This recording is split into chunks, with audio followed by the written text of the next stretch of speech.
Jolly good day. No, Jeanne, no. No, just yeah. I'm gonna try my best to speak like the British. I was told I'd do a really good impression. I think whoever is telling you that is telling you a liar. Men's not hot. Ladies and gentlemen, we've got a very interesting guest today because he's an engineer in all aspects. Well, both. Depends on what you consider engineering is. Exactly. From engineering and technology and in your tummy. Aha. More on that in just a bit. Let's go.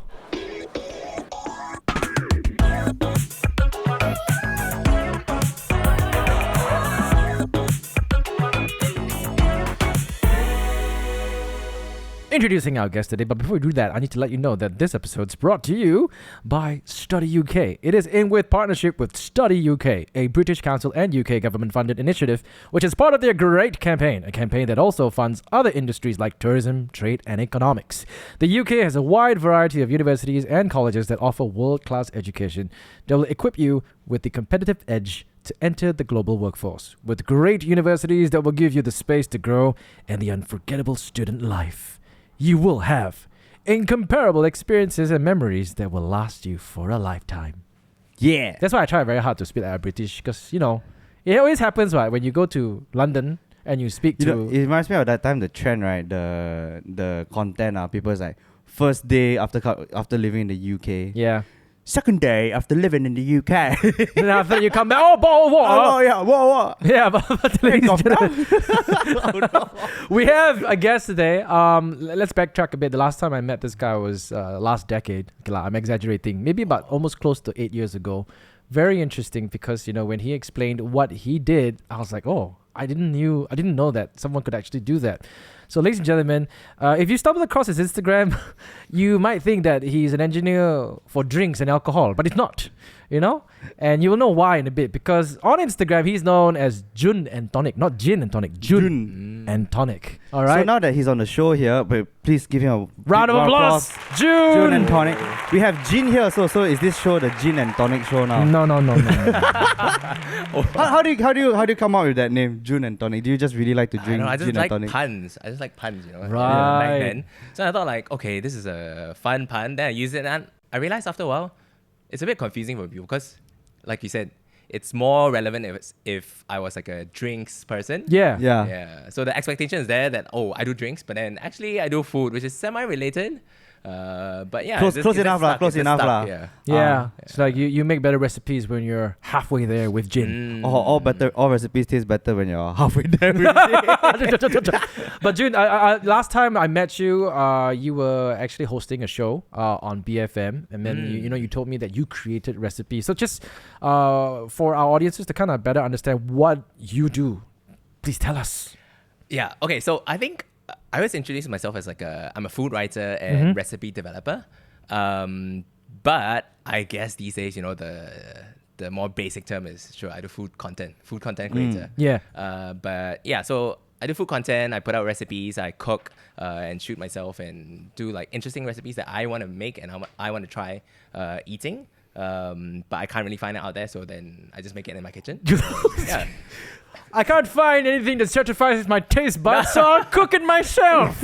No, it's just weird combinations of things. Yeah. Maybe, putting weird things on Malaysian things on pizza. Maybe doing a twist on a classic Malaysian thing that I can't really find outside. So then, I just create stuff on my own. Were you always into cooking? Was culinary something you like when you were growing up? Do you always try to cook at home or? Right, so that's the thing, right? That's the backstory that a lot of people have. I used to follow my mom or my grandma in their kitchen. But I never really had that. Teach me how to cook my first Maggie. I fell in love. I never really had that. It's more I think during uni, I started cooking more during uni. And then started watching a lot of food videos. I think over during exam time, instead of studying for exams, I was watching all this Bon Appetit videos or some of the videos are so good, cooking videos. Yeah. And then I was just wow, this is all really cool and interesting. So I tried to recreate things on my own. And then after that, after graduating or towards the end, I was why not? I tried to get into food just to actually learn how to properly cook. Right? So then I did culinary school and I was this is really fun. I see. Why not let's try and dabble into like a career in food. Wow. So that's how it all started. Yeah. So before, like, okay, what was your education background? Okay, let's start from secondary school, like primary school, you know. I Okay. thought you were going to start kindergarten. Kindergarten. Okay, let's start kindergarten. Wait, what's my kindergarten? Ha! Oh, do you know Ring Rose? Have you heard of Ring? Ring Rose, where is that? It's in Subang. Ring Rose, Yeah, no, I I'm never a heard of Subang Ring kid. I Rose. was a Subang kid. Okay, sorry, I Sorry. was in Klang first, then they kicked me to Subang. Yeah. Yeah, So, I'm a- I mean, it was that. And then primary was Lek Hang. Like 90% of the Subang Yes, Kia. yes, yeah, If you're a Subang Subang kid. Kia, you went Chinese school, it's probably just like Lek Hang, yeah lah. Which one? This is the one that's SS19 there. SS19, yeah. Just right. behind SS, the workshop Yeah. there, or the car workshop there. That school, right? Damn crazy because like It's a huge it's a school. huge hall. Yeah. And, there's a- Yeah. and then the parents be like, yeah, that hall is donated. I was like, oh, okay. I never knew how many there's a students lot are of, in that school. Donations. I heard like one year one standard, right? Got like almost 1,000 kids. Yeah. Whoa. I think so. Someone Okay, when I was it's damn there, big. it wasn't that big yet, lah. But I I think think it when got bigger lah, when my probably. siblings were there, I could see like, so their land was just like a limited, right? But they kept building things on top. like side by side. It's and a then they very are- tall yeah. school, dude. It's like got so Yeah. many Yeah. floors on, you know. And then they want to build classrooms, but then they wanted to have a canteen also. So the canteen was at the bottom, and then they need car park, and then car park was on top, and then on top of the Wow. car park is like more classrooms. It's like wow. They just Yeah. started building Using upwards space, already. yeah, Yeah. yeah. Yeah, it's like because there was a primary school next to the Chinese school, which was the SS19 primary school, which we shot. Yes. We shot one of our YouTube videos It's there. very confusing. The primary school is actually called SS17. Yeah? Yeah. Yes. I don't know why. It's Oh, very yes, confusing. yeah. It's called SS17, but it's in SS19. That's the confusion. So that school next to Ling House is called SS17. Oh, is it? Oh, I yeah, never yeah, read then, that. yeah. sorry, SS19 or SS17? 17. 17, That- but it's in SS19. Yeah. It's very confusing. I don't know why. we yeah. But then after that, you drive past that school. Then after that, Lik Hang, Yeah. this giant Yeah. school. Yeah, interesting. So where did you go after that? After that, Subang Tama, Subang Tama. Yeah. Wow, straight up Subang boy, huh? Subang boy. All I still right. live in Subang, so but Subang Tama until Form 3. And then my parents brought me out, and I think that was the year that there was some ruling about international schools. Yes. So then my parents they open up the allocation or like quota. So then they put me into international school Garden. Oh, I see, I see, I JS. see. But I was only there for 2 years, so year 10, year 11. Then after that, you GCSE. IGCSE. Yes, IGCSE. Yeah. what's that? Is that an SPM equivalent? Yeah, of, that's yeah. the UK equivalent of SPM. I like how everybody in the IGCSE. back end cameras we are do just nodding we their do heads. IGCSE. Oh. In UK, they just call it GCSE, the Iceland Correct. International. International. Yeah. Right. Then I had a Malay also in IGCSE. Oh, that's a free A, bro. free A that's star. a free A. BM. They Yeah. put that picture, umbrella apa ini, payo. Right. So would you say that you're currently full time doing food content, and then like that is your full time job now? Yes. So I do food content, but I also do kind of client work, but it's also related to food yeah. content in a sense, where I come up with certain recipes for clients. Wow. Sometimes it's for the actual production, or sometimes it's for more like commercial shoots, or just making sure like the food or the recipe works. You know, the recipe that they want to share to their audience, that people will actually use. Just making sure like the recipe is a good one. It does well with the product, whether it's like a appliance or like some sauce or something. Okay. So yeah, so when that's you the kind talk of about work I clients, do. it's not just you're not just talking about like maybe you develop a recipe for a restaurant, but like you're working with Yes, appliance Correct, manufacturers. like food brands. Yeah. So you know like how when we buy like the air fryer, sometimes they got a recipe book. Correct, yeah, So those yeah, are the yeah. kind of recipes you help to Yep. develop as well. Yeah. Okay. That's very interesting. I never really thought about that. Like someone has to come out with those stuff, you know? Yeah. I Yeah. got my rice cooker and then got one recipe how to cook your instant Yeah. pot chicken mushroom rice, that kind of recipe. Probably developed by him. No. Yeah, maybe. I think most of the time people just like throw away that extra. I booklet. hear it's Ah, useful info. Yeah. But sometimes if people, it gives people a good base to follow. Let's say for the appliance one. You start from there, then you Yes, learn yes, how yeah, to use yeah, your yeah. appliance. Yeah. Interesting. So okay, of course, we talked a bit about in the beginning before we start this episode. We talked about how engineering, both technology and in your tummy. You studied engineering in the UK. Yes, yeah. What kind of engineering? I did. I hope that's the correct question because yeah. No, it there's is so a many question. types of engineering. I did chemical engineering. Yo, Why? Isn't that like Chemical engineering. hardcore? It's Yeah. what Is that people say kinda is the hardcore? best kind of The best engineering. No, I'm kidding. I'm kidding. I hear all the mechanical, the That's civil, all cursing in the comments there. Oi. Yeah, for some reason there was some beef between because in where I studied, chemical engineering was like a separate department from all the other engineering. Oh, it had its own Kind of building own and- department, own the building, and then we had like because chemical engineering is the only one that touches on chemistry, whereas everyone else was more like a physics based. Yeah, more yeah, physics-based, yeah. Wait, so like chemical engineering, do they graduate and become like engineers Chemical for engineers, oil yeah. and gas and whatever? Correct, yeah. Right. So they go into oil and gas, pharmaceuticals. Material science also, right? That's part of it. No, Sometimes material science is like a Yeah. separate separate course, somehow it from could be, chemical. yeah. Ah. How many years? Wait, so you studied in the UK lah, I'm assuming. Yes. Yeah. So after going back to the study thing, After, after GIS. GIS, for yeah. 2 years, I was fortunate enough to go to boarding school. So my parents sent me to boarding school, sixth form. This was in Kent, in Seven Oaks. Sixth form college. Yeah, Seven Oaks School in Kent for 2 years. That was like A levels, basically. Wait, Kent I is did in IB. UK? Yes, Like Kent is Kent, in UK. okay. Yeah. Like south of London a bit. Ah, South of okay. London. Yeah. So I What's did. well, look, I've been to the UK once.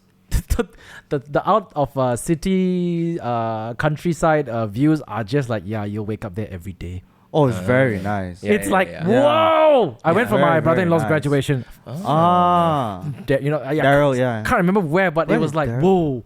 Out of nowhere, it's like you're in a housing area and then there's a football stadium. Yeah. And it's so interesting It's because so we huge. I remember going for a football match. I know we're swaying off once, but I have to say this. We went for a football match once. We watched Arsenal. Yes, Oh. let's go. So I think it was the stadium. What's the stadium? I can't remember. Emirates Stadium. The Emirates Stadium. Okay. Went there, and then I was like so excited. Went in, the stadium was empty. I was like, wow, why this game not popular? Is it? And this was like literally about 8 minutes before the game started. 2 minutes before the game started, the stadium suddenly was full. Oh. Yeah. Then I was like, oh, how come like that one? Then they said, yeah, they're all outside, but the bars, mate, you know. Ah, yes. yeah. Because they go on a weekly basis. These Yeah, people, yeah, it's yeah. literally their weekend like pastime. Like hang out. Yeah. Yeah, it's their culture. And then after halftime, boom, the stadium empty. I'll go back to the bar. Go get Go back to beers, the you know? bar. Yeah. And then like 2 minutes before the whistle blows again, it was full. I was like, oh, very, very Yeah. interesting. So, okay, so you studied in Kent, south of England. Trying to South Yeah, of London. Sorry. South of London. South of Son of London. Son of London. Oh, Yeah, okay. yeah. And then after that, I went to Cambridge for uni. Yeah. Right. Chemical Cambridge. engineering, The Cambridge. Yeah. Yes. Yeah. Wow. Wait, this is the Cambridge of the Cambridge where the Cambridge, A where levels. the smart one the people like me and you cannot go on. Probably not cerdik enough for that stuff. You know. He's My mom did ask engineering me- grad from Cambridge. My mom actually wanted me to take Cambridge A levels. Wow. Yeah, but you had to take like an entrance exam first to go kind of inside, see yeah, whether you yeah. qualified to be taken in. It's competitive. It's very competitive. Very, and I did I not heard- make the cut. I heard this is a very interesting fact. Like if you apply to Cambridge, you cannot apply to Oxford. I don't know. Is that true? Yeah, that's true. Yeah. Yeah. You must only choose one because they don't want to take the reject of the other school. It's like you choose one and you apply that one. You don't get means sorry. Correct, bye-bye. correct. Otherwise, people would just like apply to both, right? Yeah. For And then sure, like the top two choices will be. and then like they'll be Cambridge, like, oh, you Oxford reject, Cambridge take Oxford reject, or Oxford take Cambridge reject. Yeah, very prestigious school. So what's it like studying in the UK? Was it like, quiet? Was it peaceful? It was very nice. I think it's like different experiences. Mhm. For Seven Oaks, it was in Kent. I like it I was like how when a- he said Seven Oaks, right? I don't know why. I keep thinking Harry Potter. I'm sorry. Seven Oaks. When you But study, the way I'm saying it. yeah, I studied at the Seven Oaks, mate. I was like, well, I don't know why I'm talking so like pirates. Yeah, Seven Oaks. Yes. Hermione. Yeah. What was it like? Yeah, no, it's very different. So I think it's a bit of how you described it, a bit of like sleepy town. Yeah. Very small, narrow roads. It's a small town. There's only one like high street, and it's Oh. all like all this like brick buildings, very old school. The architecture there is still like the very yeah. cobblestone kind Correct, of look, correct. right? Yeah. So Kent was a bit like that. And then that it was just like next to a lot of like farmland as well. Yeah. So like on the weekends if you go out, or like when sometimes we would travel to other schools to like, I don't know, play sports against each other. It was just all through the farmlands. And then Cambridge was a bit more bustling, I guess. Mhm. But it was guessing a it's 'cause, very like, nice vibe. Yeah. I'm guessing because there's probably more students in Cambridge. A lot more as well, students. It's a very like student town, student city, and I think that is even more Harry Potter vibes. 'Cause- So even your school building also look like that. Yes, That yeah, old yeah. school one. Wow. Yeah, yeah. So it's like what was it? One of the scenes in Harry Potter was shot not in Oxford, I think, somewhere. It's the I might be, courtyard one, one I of the might be courtyards, tripping, I think, but one of it, I think it was in Oxford somewhere. So yeah, so Cambridge and Oxford has that like a bit of, I don't know whether it's all, maybe not Gothic, but some of it is like those very old school English architecture that gives very Harry Potter vibes. Yeah. And then there are many different colleges there, where different cathedrals, different halls, and there's like small nicknames we give each other. So my college that I went to was like St. John's. So you probably heard of like Trinity College. Yes, yes. Actually, Trinity is very popular. Trinity is very popular for or if you're super smart, you should apply to Trinity. They do really well like academically. It's really hard to get in for good grades. You have to be like super like cream of the crop. So that one they're known as like almost like a Gryffindor of Cambridge. They do have like houses there. I like how we're just using references from Harry Potter. Knowledge of UK education. Yeah, but then for St. John's, so St. John's is like the rival of Trinity. We don't do as well in academics, but we do well on like other things. And we have a lot, apparently we own a lot more land and some random things. So then people see us as like the Slytherin. Oh, Slytherin. And because our buildings are a bit green also. Okay. So There's this a is green like your tinge. actual faculty, like your college faculty within Cambridge. Yeah, so it's like where our dorms are, where our we have some almost like tutorial classes, like a like a your study halls there. Yeah, study halls there. But the department where we study is like somewhere else. Yeah. So was it easy to adapt to, British culture or not? I think initially there was, for sure, like being very Malaysian, right? It's like there's some cultural differences that it was like took me a while to get used to, or maybe like try to adapt. I think maybe like accent is one, right? Yeah. Yeah, it was a bit difficult. Okay, I'm not gonna try. But no, I just like how they did. To be honest, right? British accent is sometimes quite cool. Depends on where. Sure. Yeah.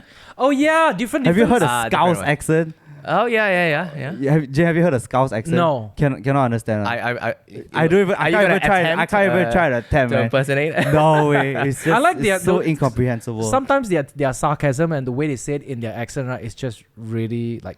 Their dry humor. Yeah. Oh, yeah. I So love it. I dry. love it. Yeah. Yeah. Being used as a Malaysian student, okay, so obviously growing up in Malaysia, then you went over to the UK. I know a bunch of friends who went over to study in the UK. Most of them just decided to stay there forever. Mm. And they said that some of them went to become doctors over there. And then they said that it's quite, how do I put this? It's like, a lot of Malaysians are there and it's quite easily adaptable because they kind of say that, last time Malaysia, we used to have British influence, so it's not that hard to kind of adapt there. Is that true? Maybe. I mean, like the fact that we learn English and our English is pretty good, I think that counts for a lot. Like when we go over there, it's like, people just ask the thing, it's like, how come, you're from Malaysia, but your English is so good, right? But we study it, it's in our education system, so it's like definitely a plus point. But besides that, I think being Malaysian and having like colonial roots, I guess. I don't know if there's like a specific thing, but maybe translates, maybe there are just like certain small cultural differences that we adapt better. What was the biggest culture shock for you when you first reached the UK? Your early years, like the biggest thing, you're like, wow, what is this?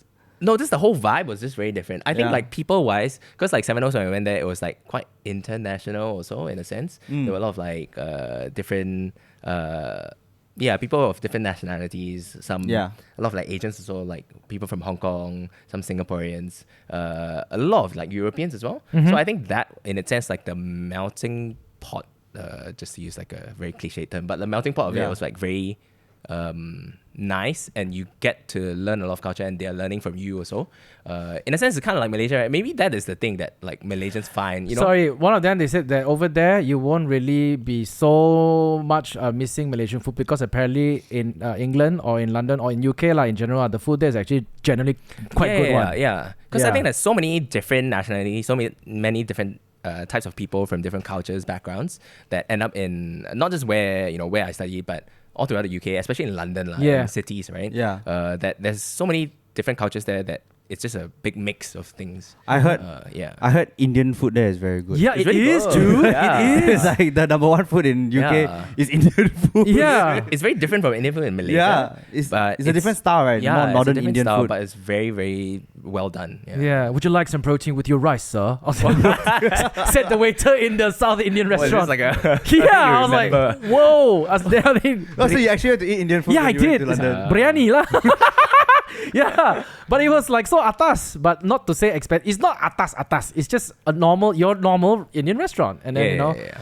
oh, what made you choose England? To study. Because when you went there to study engineering, I thought you even furthered your studies, and we'll get to that in just a bit. You studied altogether your pre-U and then your university and then your further studies all in the UK. What made you choose there? I think that a part of it was definitely like parents, right? They put me in like, okay, why don't you like apply to this school? Mm-hmm. I mean, they cared a lot for my education, so I think I'm very appreciative of that. So I think mainly it's my parents, but at the same time, I think when I was in school also, I was just I would say I'm a nerd lah, to be honest. Right. Like when I was like Lek Hang or Subang Tama, even in GIS, I was like a very nerdy kid, so I did well academically. And I suppose for me then, the UK education system seemed like it suited me better for being academically focused. The UK education system is very widely adopted, even in international schools as well. Yeah. Everywhere actually, even all of our universities here, everything. Right? I think a lot more people tend to kind of gravitate more towards the education. UK education system. People don't realize, that a lot of international schools in Malaysia, right? Yeah. We use the IGCSE system. like the curriculum is The based curriculum, on British which is education. literally Yeah. adapted from the UK GCSE. Yeah, except we just add one I there and then say this for international students. So all our paper, everything, all comes from the UK, and all our exam paper all comes from the UK. They will send it out to the different schools that apply to be an IGCSE certified school. And I think it was very clear for me because it's like, okay, what am I good at? Maybe like physics, chemistry, right? It's like, what course can I apply for? And it's like, engineering. It makes sense, right? So then I was I think the UK education made it a bit more clear. It's like, what are you interested in, or / what are you good at? Then you can try and apply for that. So there's a very clear roadmap for you lah. Yeah. The I think roadmap for is us, very clear, especially in Malaysia, right, is quite ready built to go to UK, honestly. Yeah, with the IGCSE, IGCSE, then A levels. Correct. Then straight, it's like the transfer of your credits, right? It's very, very easy. Yeah, it's very recognized. Yeah. They streamline the process already lah. Nah. Talking about colonial ties, right? This is probably one of the Yeah. Okay. So you studied engineering, and how many years was that? It is 4 years. It's like 3 plus 1. 3 for bachelor's, 1 for master's. So it's 4 years total. Yeah. You 4 years, you finish your masters. Yeah. Wow. Wait. No, Was it's it a regular thing. It's a regular thing. Like, Oh, really? Yeah. Was this all in Kent? No, Kent was Kent. 2 years for like the Oh. A-level equivalent. I did IB basically. Uh-huh. And then uni was you did 3 years IB. for bachelor's degree. And Sorry, then, I was IB. IB is international bachelor. baccalaureate. It's like A-levels basically. Okay. But more hardcore. Basically, he's trying to say he's very smart lah. Yeah. Not to say I don't think it's Sorry, more I'm smart. Give me I all never your did flaws. IB. different. It's But from what I different. heard, IB is hardcore. No, it's just different. But there's this one thing that people who do IB, they always get the shtick for is we have this part of our course called like theory of knowledge. What is It's a the bit like theory of ooh. knowledge? Yeah. No. Not stressful, man, studying in this type of environment. Okay, no, it's like A-levels. Basically, it's like A-levels, except you get theory of knowledge. No. What was it like studying? Okay, so what was it like studying with the people there? Were they very competitive? Was it a very collaborative community? I would say, yeah, it was collaborative, but it was also competitive in the sense that like people were academically inclined. So really? they did well in schools. And I think when I was in Cambridge especially, what I realized was, okay, I think all this while in studying in Malaysia, I was like, okay, I'm doing well. I get like A's, right? But then in Cambridge, because the whole system is like, okay, you get a first, you get a 2-1, you get a 2-2 and whatnot. But for me, I was like, wow, to get a first, right? You really got to put in like super lot of effort. And I see the level of effort that people put in and the level of like how smart they are, I'm like, wow, I cannot be that. So I gave up. I'm like, okay, gave up on being top student. So I was just like settled for, okay, I got a B. It's okay. I'm already in Cambridge. Just need to survive Cambridge Kennedy. So okay, you basically studied for about you studied Cambridge engineering for about 4 years and you finished your masters, and then obviously you then continued your studies in the UK to do culinary arts. So what prompted you to basically go for engineering then culinary? I think back then, I think my 3rd or 4th year in Cambridge, I think that was when people were deciding on what to do next. What industry you were going to work at, what company, what specific job. And that was when I went for a lot of all these like career talks, or like the uni will organize, will bring in all these different brands, different companies to almost like share with the students how life is like in their company, right? Basically, is that like also an opportunity to kind of like get the jump ahead, like kind of get headhunted into a bit, into one of those companies. Let's say you want to work for a Big Four or something like that, Oh, sometimes they actually go to these universities during their career talks. They also eye the students really. I had a friend who studied in the UK, I think in Oxford. He got headhunted by PwC. It's like almost like a recruitment drive. Sort of So they will organize. Sometimes it's like a big thing that they have like many different companies. Each will have their own booth. But sometimes it's like a specific company. Like I think because we were chemical engineering, so then we had like ExxonMobil come into our to give a whole department a talk. Right? About coming to work at the company, what benefits, blah, blah, blah. And then, but some of the bigger ones, like let's say a lot of my engineering friends, they eventually went into management consulting, which is like a big thing that a lot of engineers go into. I like the word consulting. Consulting makes the most money. It does make a lot of money. What are you? Consultant. Smart. Deep pockets. So from there, was it from there you kind of dabbled in, you got to know, was there culinary jobs being talked about there? Not so much. There was some, there was some like FMCGs, there were like food related companies, like all these like manufacturing, even like Nestle came and talked. So, I mean, those were the ones that I found like, I was maybe interested in those. But eventually, I went into doing culinary. I went to culinary school just more as like before going into working life. I just thought like, why not because I got slightly interested in food. Yeah.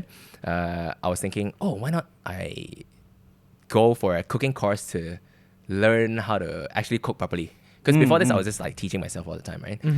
So then I studied, or I went to study at the Le Cordon Bleu in London. Wow. Le Cordon Bleu. Incredible. Isn't it the dish, the chicken cordon bleu? That's a dish, Okay. This is one of the... laughing at me. Sorry, my guy, he went to one of the top universities for academics. Then went one of the top culinary school. No, but it's everywhere. Le Cordon Bleu. That's true, but like it's still the prestige, the name of the there's a name to it. Yeah. Okay. So then really got my hands into like cooking, kitchen, food. Then I was like, I really like this. I like this more than engineering. Then that was the pivot happened. I didn't, not that I didn't like engineering. I actually like enjoyed the course, enjoyed studying it. Yep. But I was just like, what started off as a slight interest in food suddenly became like why not explore it more, you know? And so I just kept exploring, then suddenly, okay, that's part of my career now. Okay. Wow. Yeah. So you just did one course in Le Cordon Bleu. Yeah, so I did like I think it's a bit different from Malaysia because Malaysia they do like a many-year course. Yeah. But there they offer like a 9 months course. Okay. But I did 6 in London and 3 in Paris. Okay. Yeah. Interesting. So did you come back to work and explore anything engineering, or has it always been food ever since? Yeah, it's been food ever since. Okay. Well, very interesting. Not like what's the word? Roadmap for education. Yes. Which is really interesting because, to be honest, if you look at your page right now, I'd probably say that you're probably one of the biggest Malaysians food creators that we know of. And really? No lah. you really take a lot. One video that you produce, right? How long do you take to actually produce? Because it looks really well done. It's not like those like use phone and everything. Do you have like a specific camera that you use, lighting system? I have a camera that I use and like lights. Yeah. Did you go through Cambridge and study that too? No. No lah. All this like self-taught. Yeah. Just self-taught everything. Learning from people like you know. Hey. Right. Wow. Okay, I'll take a bit of credit for that. No. Yeah, but it's very interesting. Did you ever think that like you would be able to kind of build a platform like what you have right now and kind of monetize it? Not so much. I think in the beginning it was more, it's definitely stemmed from like being interested in food and just trying it out. And I think for me, I started off doing food writing. So I wrote articles about like food history, food culture, the history behind like how this dish came about, or how it's consumed and whatnot.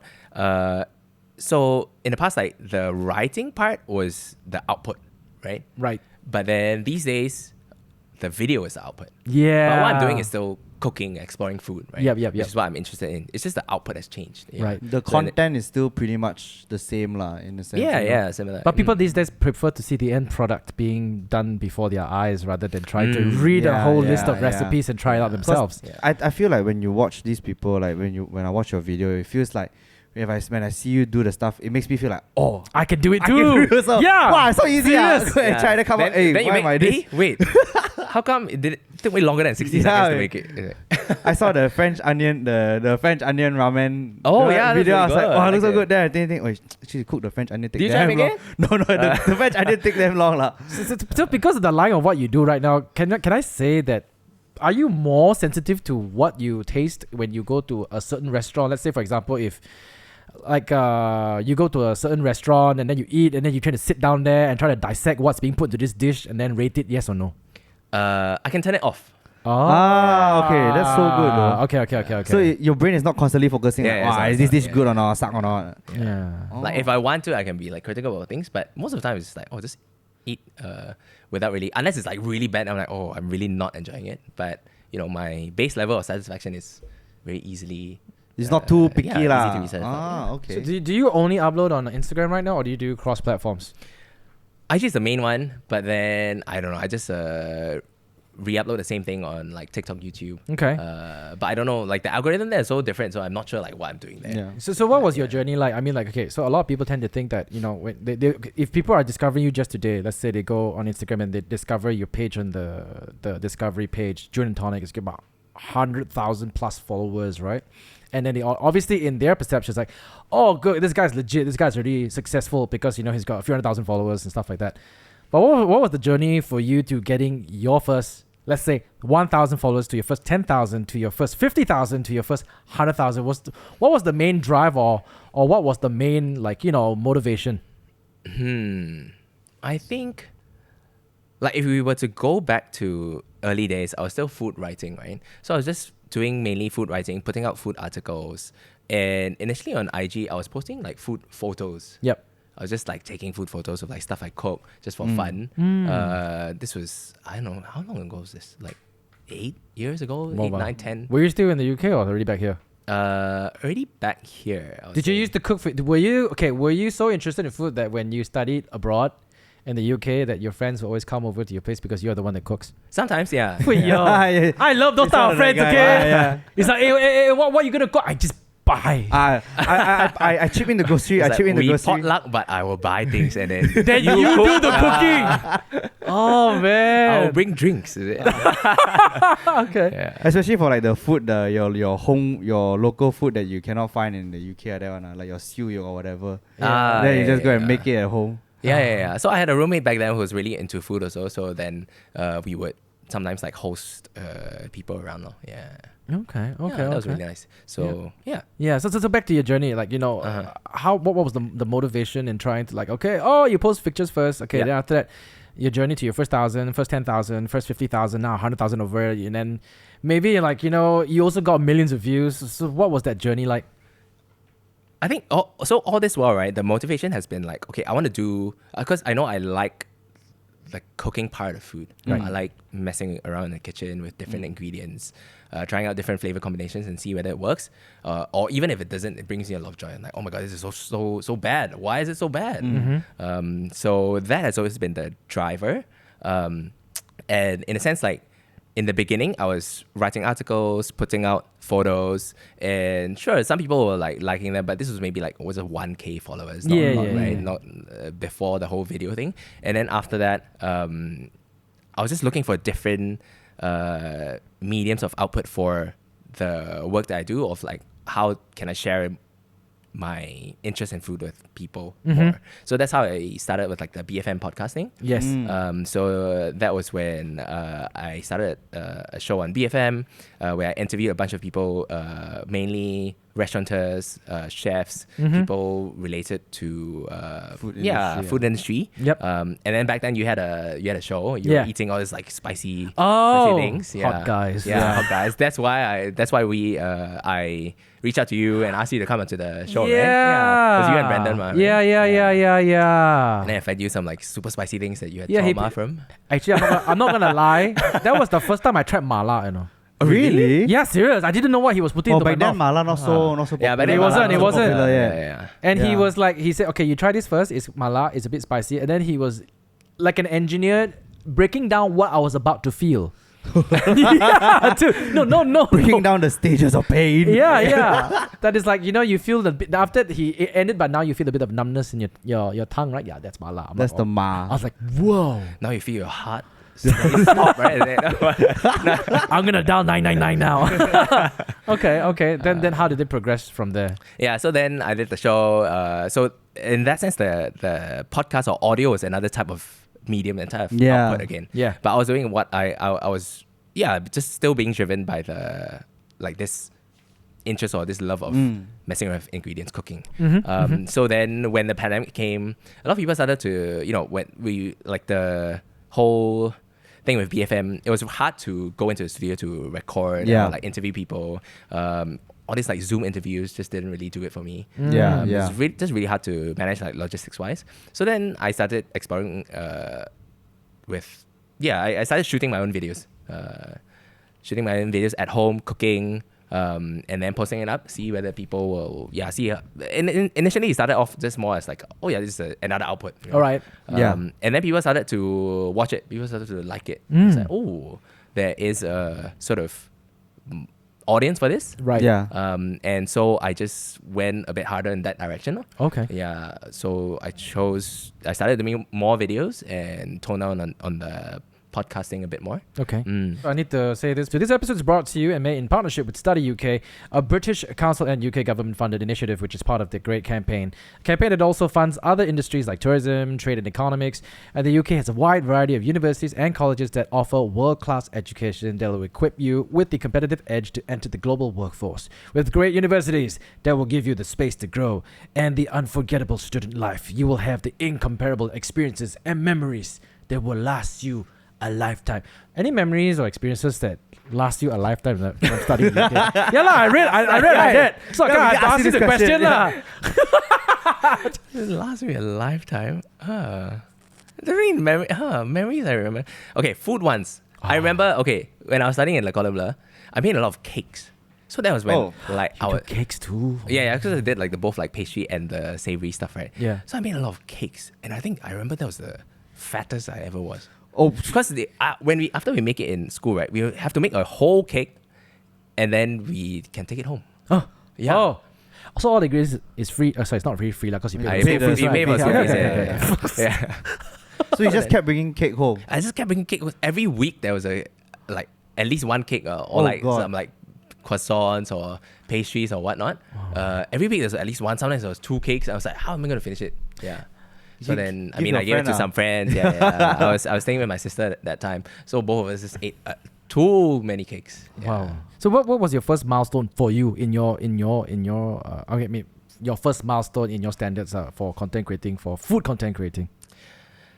I think there are milestones in different sense though. If you're saying like, okay, what video was the first that blew up? Yeah. Is that what you mean? Yeah. It was it was a miso mushroom pasta, if I'm not mistaken. Miso mushroom Yeah. pasta. Wait, sounds familiar. Yeah. I might have tried to make that one. Okay. Miso mushroom pasta. Yeah. Okay. That sounds so good. So I used to work when I first came here to Malaysia. I used to work at this place called Taman Apron. So it's very much I love the place. Still go very often. Damansara Kim. Damansara Kim. Fantastic. The fried chicken. You were Yeah. the chef there lah. Yeah, Taman Apron works a bit differently back then in the sense that there's a lot of rotation. So I learned a lot from there. I was just like throughout the kitchen, and then after a while, I was like, oh yeah, why not explore like the not just the kitchen side, but the restaurant, how a restaurant runs. A restaurateur. Yeah. So learning about like the whole business of running a restaurant Right. from there. But yeah, this miso mushroom pasta dish is based on theirs.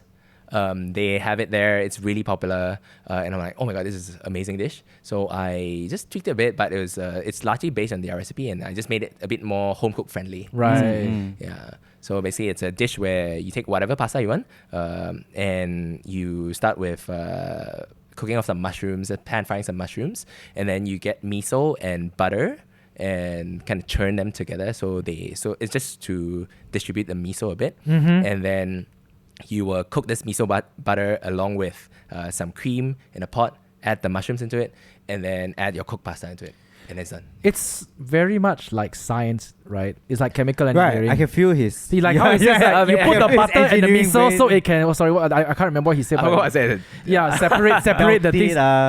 Yeah, and every time I hear someone like such as yourself explaining the ingredients and why you do it, right? It's almost like it's scientific.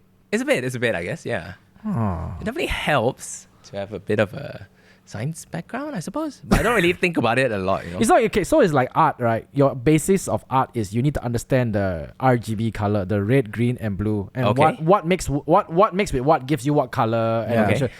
What is that with? What is the basis? The most basis understanding for food, like what do you need to understand? Salt. Okay, so I mean, in school we learned, I don't know, all those like basic. So Le Cordon Bleu was like a very French-based Yeah. technique. But recently, there's this book. Well, not that recent anymore. I think probably like 10 years ago. There's this food author that wrote a book called Salt, Fat, Acid, Heat, and I think that's a really good basis for understanding how to make a dish taste good. So you try So to get one of each lah. Yes, so you make sure your 4 elements are, you have all 4 elements, and Yeah. once you have all 4, it's like the dish will pretty much like 80-90% of the time it will be So nice. salt, fat, fat. from the meat lah. or It butter, can be or anything. butter. or butter, or Okay. oil. Or oil. It can come from different. Salt, even fat. salt can come from different sources, right? Sea salt. Yeah, That's all I know.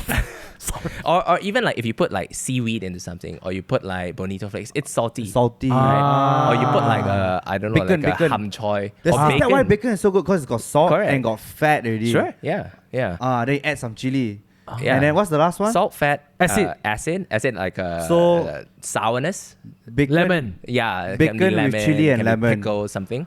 We just and made a heat. recipe right now. Yeah. Chili, bacon, lemon. No, but the heat doesn't mean spicy heat. Ah, okay. Sometimes like it's the something how you cook something. Yeah. Like the heat source, right? Like a ngapo or like yeah. a barbecue or okay. So it's not directly linked to the chili spice heat lah. Yeah. Interesting. So when that video blew up, okay, how many views did that video get? I don't remember. I'm really bad with numbers. I think maybe I just remember the 1 mil. Then I was like, ooh, this get 1 1 mil. And Yeah, then 1 mil. But I think now maybe it's like 3, maybe.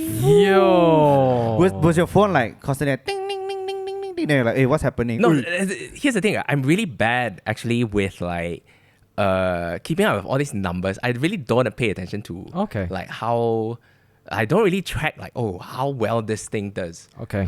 Maybe recently a bit more. Because Okay. recently I've been a bit more intentional about how do I grow what Maximize do people your- like. yeah. But back then when I was doing this miso mushroom pasta, it's just like I like this nice dish.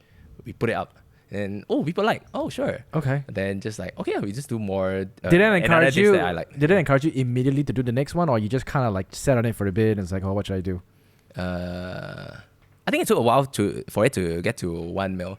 For some reason, it's like after like maybe 2-3 weeks, then it suddenly blew up. So I was already doing other recipes. Right. On Yeah, the side. yeah. So it's already keeping that on. Okay. Did you think that at what point did you think that, I can kind of monetize this and kind of make a career out of it?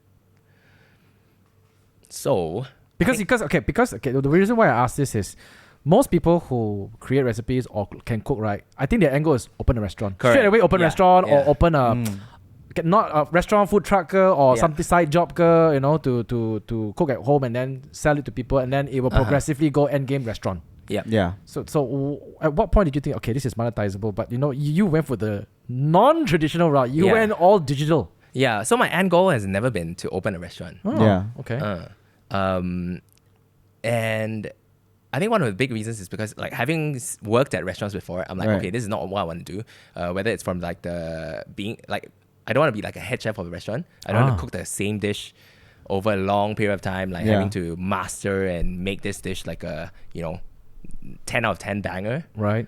For me, if I make a dish and I'm like, wow, this tastes like 8 out of 10, 9 out of 10. It's like, what? It's good enough. Enough. I know I Right. can make it a 10 out of 10. Maybe give me like a few months or like just reiterate the same recipe again and again. But I don't like that process. Yeah. I would rather be like, oh, this is 8 out of 10. I know how to make it better, but it's okay. Oh. I want to Try try something something else. new. Yeah. Try something I want new. to try another different recipe that could be good, could be terrible. But Okay. it's just like interesting to me. You enjoy the exploration part Yeah, more I than really enjoy the perfection, exploration part. I Yeah, think there's yeah. two mindsets here. So like some chefs, they really like you say they spend their whole life dedicating their whole life to mastering that one dish. Right. Yeah. And I have a lot of respect for them. Yeah, for that. Yeah. Because some chefs would probably want to be okay. I actually I want to ask this: do all chefs want to be known as a good chef for a specific specialty dish, or would they want to be known as like I'm a good chef overall? I'm not sure, but I would say probably the latter. Yeah. Okay. Second one, like just overall. Yeah. But there are there are certain chefs that are known for a particular Niche, dish or niche. particular cooking style or whatnot. Yeah. But I don't think they set out to be like, I want to be known for this. So like The Gordon Ramsay, master like, scrambled Like egg Beef guy. Wellington, is it? And Gordon Ramsay. like Gordon Ramsay. No, not beef Wellington. Like Gordon Ramsay's idiot sandwich. Sorry. sorry. Yeah, actually, the beef Wellington by Gordon Ramsay, is it actually created by him? Not really, right? It's not created by him, but it was like a very old school thing that no one was really making. Popularized, But he definitely popularized it. Or it was a very, very old, probably not colonial, but very old school dish that he just brought back again. Yeah. Out of all these, like you've been creating recipes for so long already, and you really enjoy what you're doing, what is your favorite dish? Oh my god, so hard. Yeah, I can't and answer this choose question. one out of all your babies. Before he even goes to that, okay. Before Okay. we have to, remember that question. Okay, Which your okay, favorite okay. one? To date, how many recipes have you executed and created? I don't know the number. I think I'm very bad with numbers, but probably like, I don't know. Definitely more than 100. More than 100, yeah, more than 100. Maybe like 300? So then my next question is, where is your cookbook coming out? Yeah. Good question, yeah. And then that's the next question. I already got 100 recipes, like, just put it in the cookbook, Yeah. I did think about that. At some point, I was like, ooh, this is a natural progression. I do food content, I put out recipes. Maybe I should write a cookbook. Yeah. But I think I'm just very distracted by other things. I just want to do other things over sitting down and writing a cookbook. Maybe at some point in the future, I would. Yeah. But no, not at the moment or not in the near future. So now back to my original question. Out of all your recipes, which one is your favorite? Yeah, you go back to it from time to time. I should have a top of the head answer for this, but I really don't. I think I cook the miso mushroom pasta. Sure, I cook it a lot just because it's like a crowd pleaser. Yeah. But for me, I think that I do whenever I cook, right? Whenever I cook the same dish again, I cannot cook it 100% the same. I want to change something. Right? I'm like a bit itchy. I want to change something about a recipe just to see like it might be better, it might be worse, but I just want to do something to it. I cannot follow 100%. Yeah. But What was okay? Maybe I rephrase a bit. What was your most memorable recipe to make? memorable. Okay, I would say recently, the one you mentioned in the beginning, the French onion soup ramen. Yeah. That worked surprisingly well. to me. Okay. Yeah, it's very simple. The fact that it's so simple is just French onion soup. Essentially, it's like just onions and beef stock, or you can use whatever stock you want, and the pasta. Yeah. Yeah. Everything is literally just French onion soup. Then you add. Yeah. The simplicity is insane. Yeah. In like, why has no one thought about that? Yeah. It's Not pasta, sorry, ramen. Ramen. It's so funny that you ramen. mentioned French onion soup. I can actually recall how it smells and tastes right now. French onion soup. Yeah. Just from saying it. Yeah. I'm like, Wow. now I want it.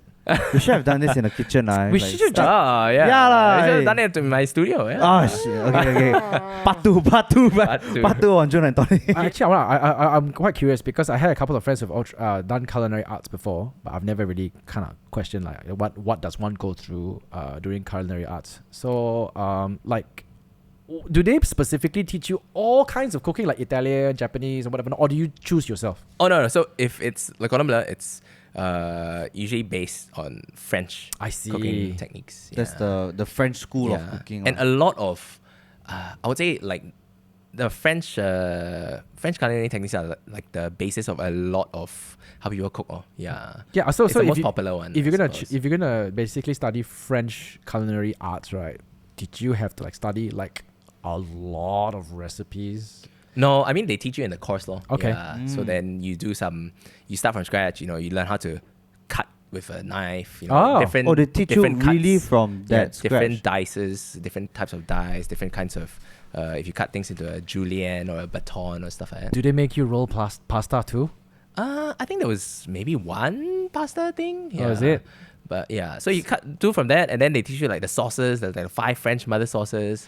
Yeah. A bit like Julia Child, basically. Julia Child went to Le Cordon Bleu, ma. Yeah. So then it's basically her life story, or like what she did, what she taught to the American or Western audience. Which brings me to Yeah. my next question. So when you go to a culinary school, so school means got exam, so how do they yeah. judge you? Taste, really is all taste only. So you're supposed to recreate a specific dish. Wow. Yeah. Or a few dishes. Yeah. How many times are you given? given? How many chances are you given to recreate the dish before you submit it for judging? Once you have like, they give you, I think like 3 or 4 hours. So there's like 3 levels. So it's like 3 terms, 3 semesters. So the first one was like, the basic one was, okay, there's some knife cuts, there's some basic sauce, some basic dish that you make. But when you got to the 3rd term already, it's just like you have 3-4 hours. You're supposed to make one dish, and then you're supposed to kind of create something on your own, another one. So when the dish they ask you to make, right? Why does this sound like culinary class Hey, a was? bit. Right. Yeah. I love the show. It's So that's where they good. stole the It's so idea good. from, lah. Do they give you the recipe or like? For the base one, yes, they give you. the Yeah. recipe. So it's like, okay, this is follow this recipe, and then the next one is come up with your own recipe. Yeah. Wow. Do they give you a test where here's a fish, do whatever you want? Not to that extent. There's some a bit more. Mystery box challenge. It's like, here is amount of tofu. It's like, Every 30 minutes, come out with new Yeah. tofu. You have 4 hours to cook as many tofu dishes as you can. only one of you will graduate. Yes. And remember, it's tofu but French style. French tofu. So what? Do they judge you? Is taste once? Is taste one? Yeah, of the- taste. But they also see your technique. So the chefs will be walking around and seeing like, okay, you're doing this right. Yeah. So do they scold you?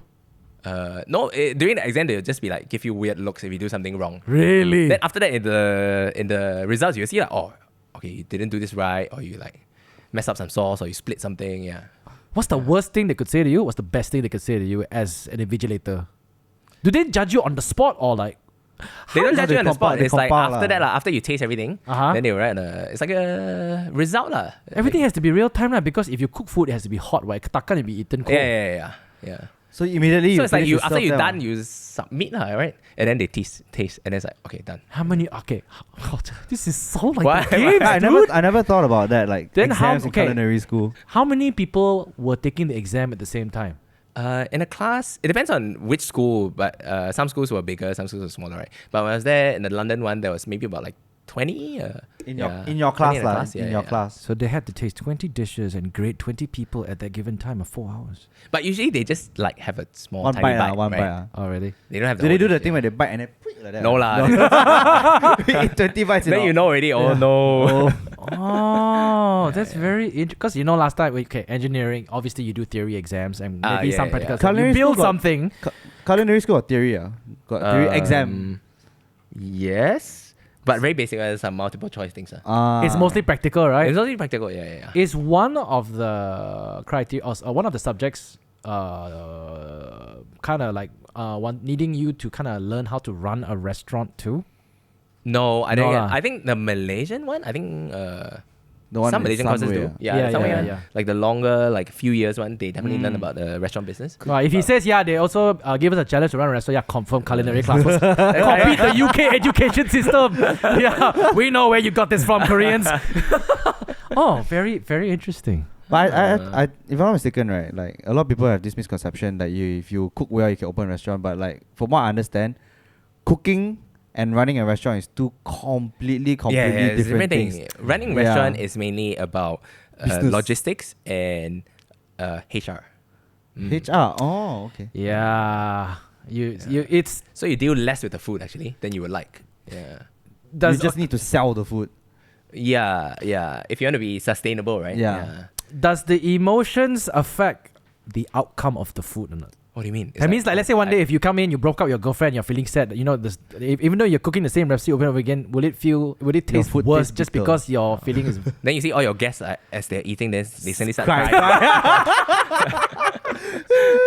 Because a lot of people tend to like, when you cook a food, you put your whole heart and soul into it, and then you taste like it brings back nostalgia.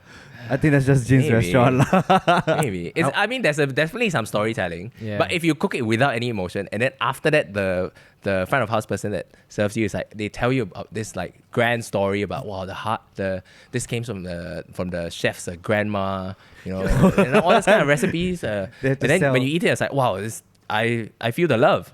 But actually, the chef was he cooking didn't put any love normally. into it. Yeah.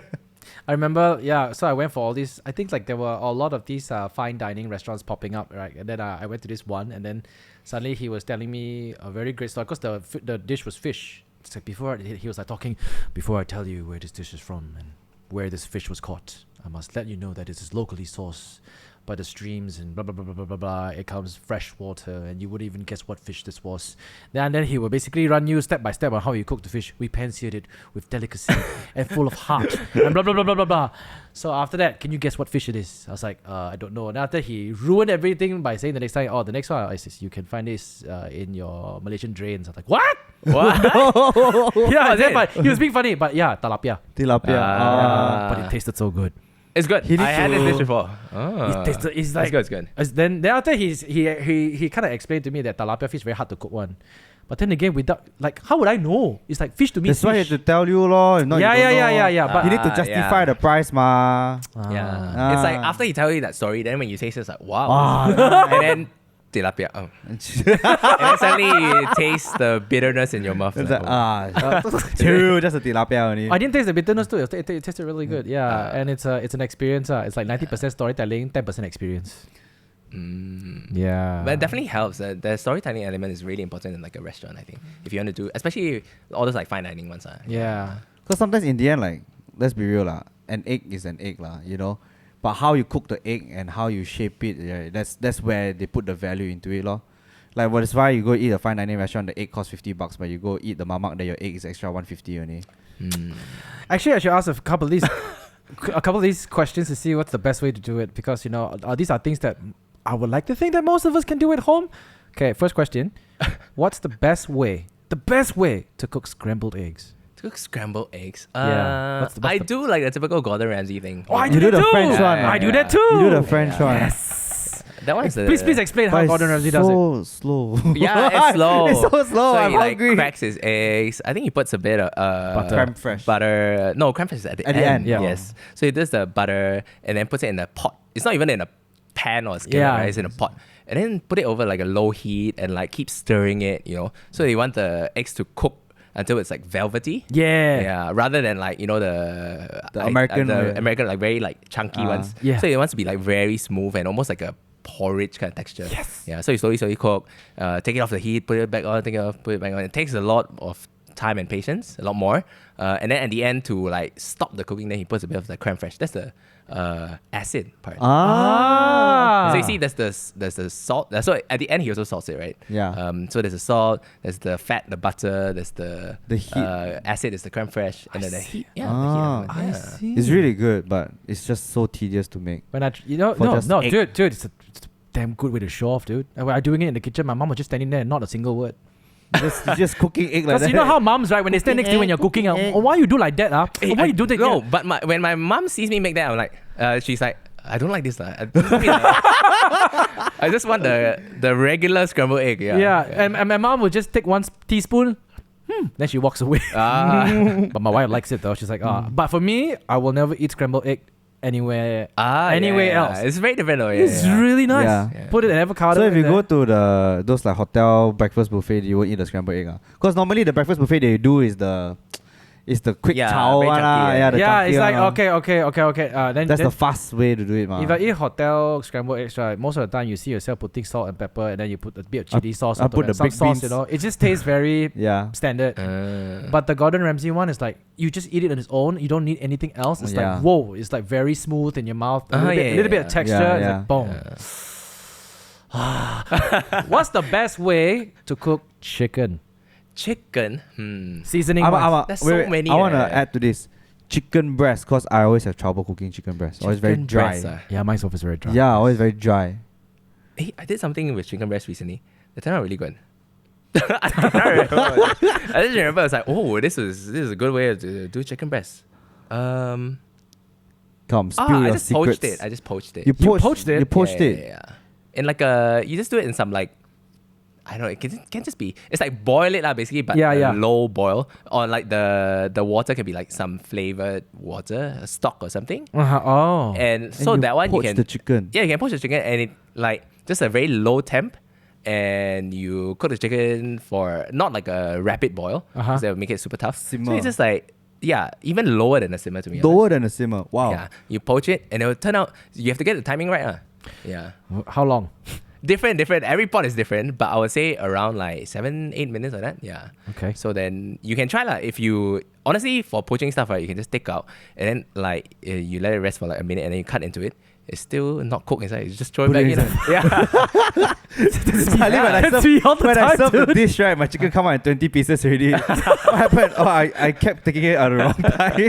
Yeah. Oh, okay, But okay. it ends up really moist and it's super easy. It's just like, it's like putting it in water, right? It's Yeah. easy. Okay, I wouldn't say it's like super, it's not like the tastiest chicken breast I've had, but it's the most texture lah. moist. Yeah. Then how do you flavor it in the end? Like, what do you put it with sauce? Or Yeah, do you can just whatever other sauce you want. because it's gonna come out like just like boiled chicken like that. Like, you know, like, It's just like tasteless. the regular kai hong. Kai hong. you know? Yeah. Okay. Yeah. Poached chicken. Okay, I'm gonna try that. Because every time I cook chicken breast, right, you get super dry. Then Yes, I feel like that means you're then cooking it's it too long. like, Yeah.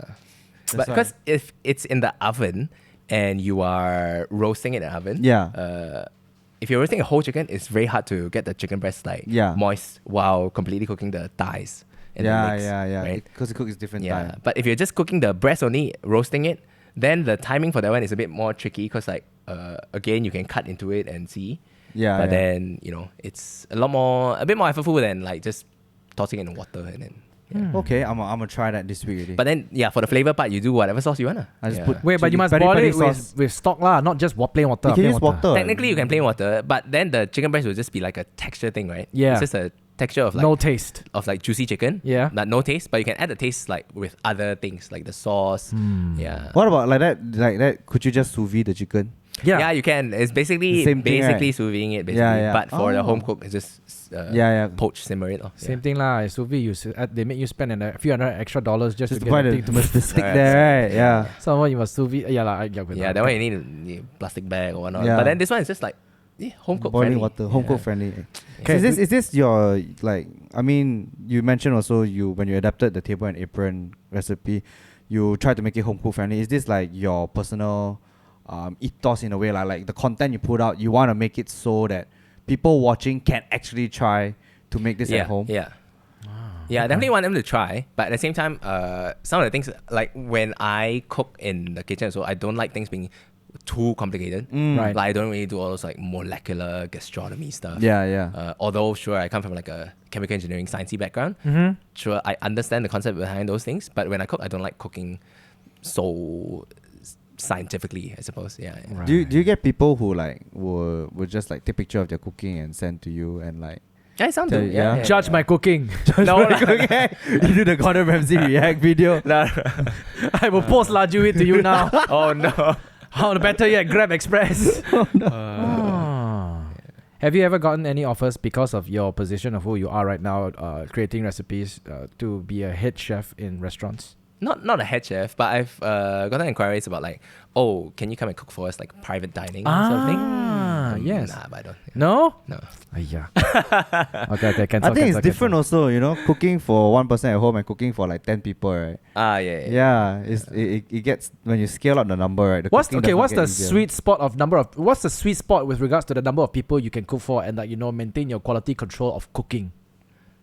It really depends on what kitchen I'm at. Okay. Do I have like a team helping me? So I mean, like in last year, 2024, I did like 2 pop-ups. Yeah, just for fun, honestly, because I used to work in kitchens, right? So I was missing a bit of that like kitchen action, the state of flow that comes with being in a kitchen service. So then I just wanted to feel that for fun again. Right.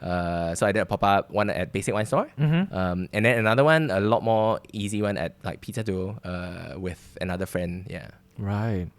What's your take on the Malaysian culinary scene?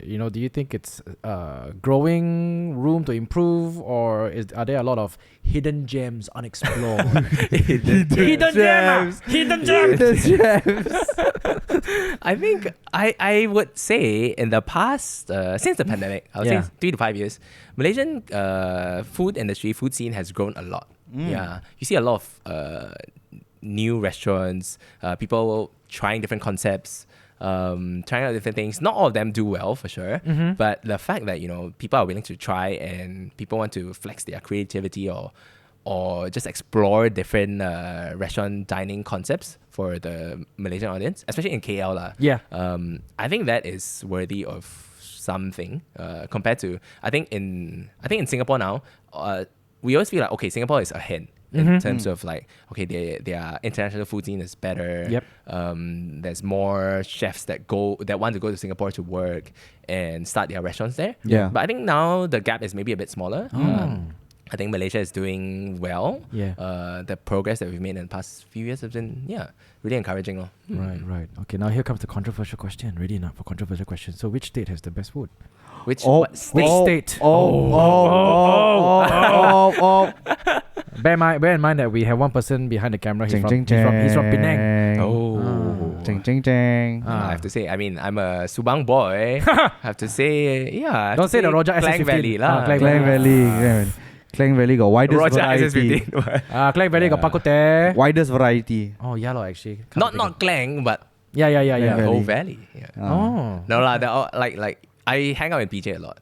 Yeah. I have PJs, Even the food scene in PJ also is changing so rapidly. It's becoming a lot it's becoming a lot more fusion. It's being experimental. gentrified. Experimental. Gentrified. I grew up in Paramount.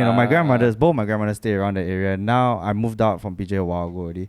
Every time I go back, I'm like, wow, I don't even recognize this place, bro. Around O and S there, changing so much. Yeah, it's changing really fast. Yeah.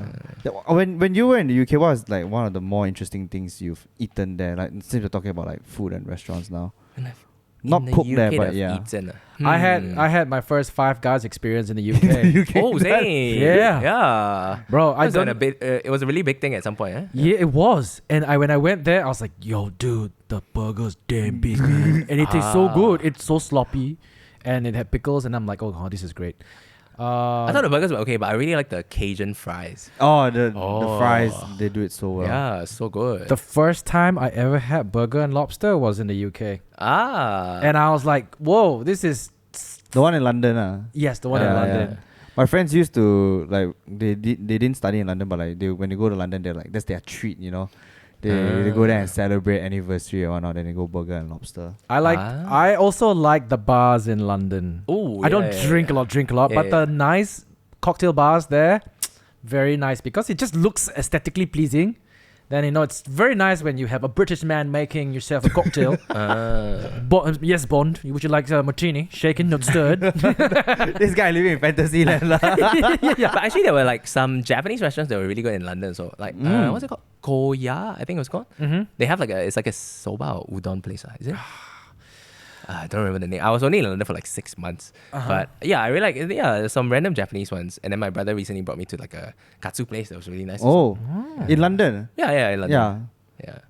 In Cambridge, what you eat Cambridge? I don't know. I don't think we're well known for the food there. Yeah. Anything you miss from the UK? Actually, a lot of people say like British food is bland, right? Yeah. Or Yeah. like, British food is like notoriously like, oh, what is British food? It's like toad in a hole and weird stuff. Pigs in a But blanket. I really like Pigs in a blanket. Yeah, It's damn weird good. names I like love that, it. yeah, I love yeah. pigs in a blanket. It's but- a sausage. Sorry, what's pigs in a blanket? Bacon, sausage wrap bacon. Like you take the bacon and wrap the sausage. So it's a hug. Ah, Yeah. Because it's a pig yeah, the hugging a bacon- pig. The bacon is the blanket. The bacon is the blanket, and then the pig is the sausage. Yeah. Okay. Yeah. But Toad I in a mean, hole is. yeah. What's toad in a hole? It's the sausage in a pie or something. Yes, It's a yeah. Pie. Some sort of like pastry. Yeah. Yeah. Sorry, what's the question? What's that one thing you miss? What Yeah, food? one thing I miss. I really like a British Sunday roast. The pot roast. Yeah. It's like And then they have like they have Yorkshire pudding. Sure, they have some veggie sides, but they have like always a big hunk of meat. Usually beef, sometimes lamb. Yep. And then, they slice it for you. And then there's gravy. Wow. If it's lamb, there's like mint and sauce. it's usually on Sundays only. They'll serve yeah, this or like dish. weekends. And they just like those pubs. They'll just have their Yeah, a Sunday lot of roast. pubs will have them. And it's like super affordable because they can just cook for a crowd. Right? But in Malaysia, it's so hard to find. Yeah, Like a good yeah. Sunday roast. Yeah. Speaking of affordable, right? What was it like the expenses in a day to day? I think for me, when I was in Cambridge, they had, because I was tied to a college, right? So Yeah, every other yeah. study in Cambridge was tied to a college. So Yeah. at the college, they have their cafeteria and it's subsidized. Oh, so okay. most of my meals, I just had it in the cafeteria. And the food is Oh. like good. Oh. I mean, it varies from different college, or if you're in London, I guess like maybe the living situations are a bit different. Yeah, yeah. But where I was at, I can just speak from my own experience. I think it was, pretty affordable. I would say generally outside the city is quite okay lah. Like, for yeah. London, is it? Yeah, outside like yeah, the bigger yeah. cities, London. I'm guessing maybe Manchester also would be Yeah. pricier a little bit. Uh-huh. Okay. Yeah. You know, I only discovered this when I went for my brother-in-law's graduation. I can't remember where, but you could actually go to Paris with a train ride of 2 hours. Yeah. I didn't know that. I It's thought just like across the channel only. Right? Yeah, it goes under. The first time I what's it remember, I was called? a bit scared. The Eurostar, is it? the Eurostar, yeah, all of my friends who actually study in the UK, right? They before coming back to Malaysia after graduation, right? They do a massive Europe tour. Yeah. It's like everyone's Yeah. like end goal. Like, okay, I'm done. I'm graduate. The entire family, like what we did lah. They will go to the UK, and then from there they will travel the whole of Europe, and then then they'll end with the Yeah. graduation, And which then was they fancy go by the way because the graduation was in a football stadium. Wow. Yeah, that was pretty cool. And then after that done already, take the picture, come home. Which stadium was the graduation I can't remember, but it, in? Do you remember the team? no. Eh? I can't remember. It just slipped. I can't remember lah, but it's a very nice place. A lot of castles. What I loved about my trip to the outskirts of UK, right, was the cathedrals, the architecture, the old colonial buildings Yeah. that was made in stone.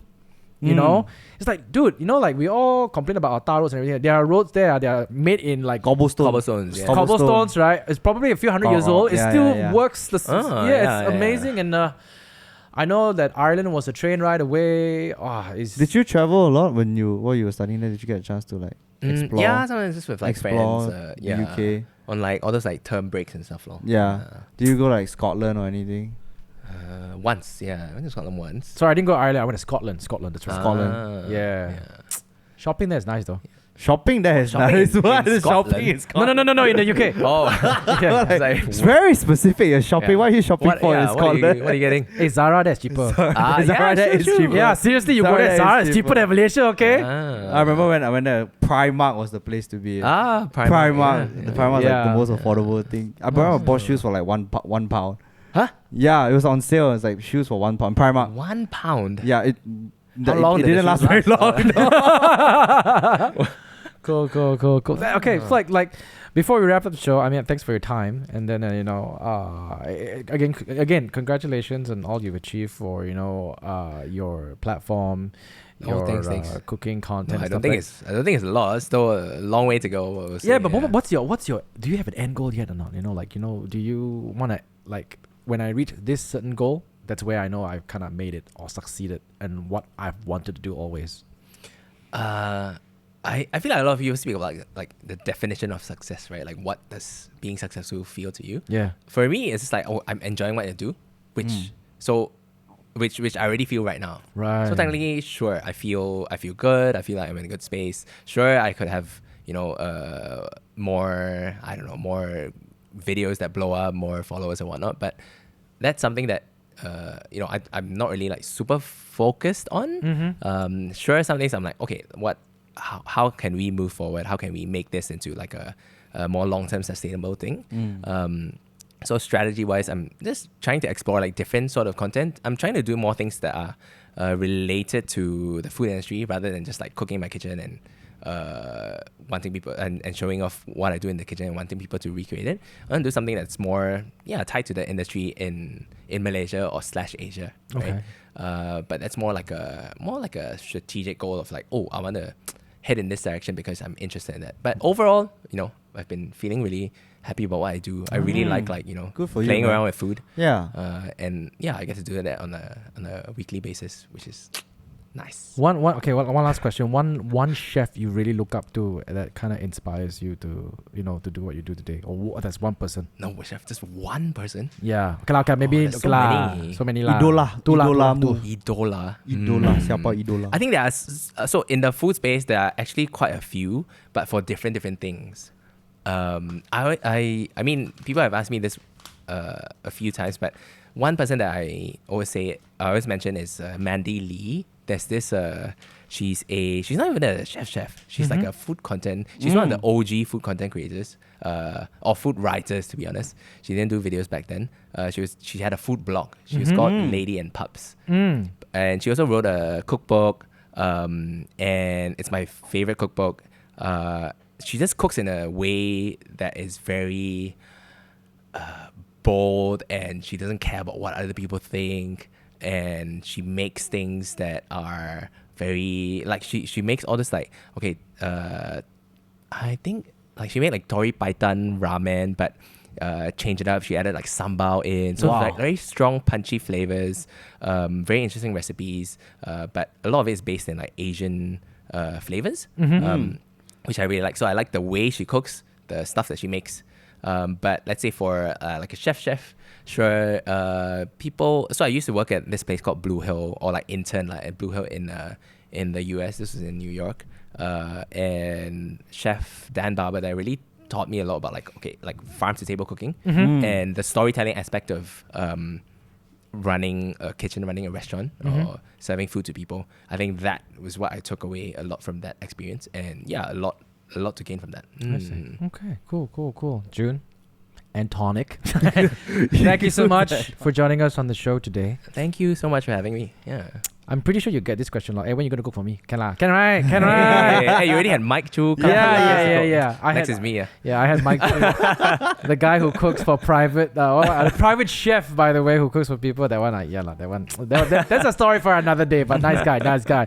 Anyways, thank you so much, and a big shout out to Study UK, a British Council, the UK government-funded initiative, which is part of the Great Campaign. A campaign that also funds other industries like tourism, trade and economics. The UK has a wide variety of universities and colleges that offer world-class education that will equip you with the competitive edge to enter the global workforce. Now, with great universities that will give you the space to grow and the unforgettable student life, you will have incomparable experiences and memories that will last you for a lifetime. Which brings me to my next question. So, bottle of water or a bottle of water or a bottle of water?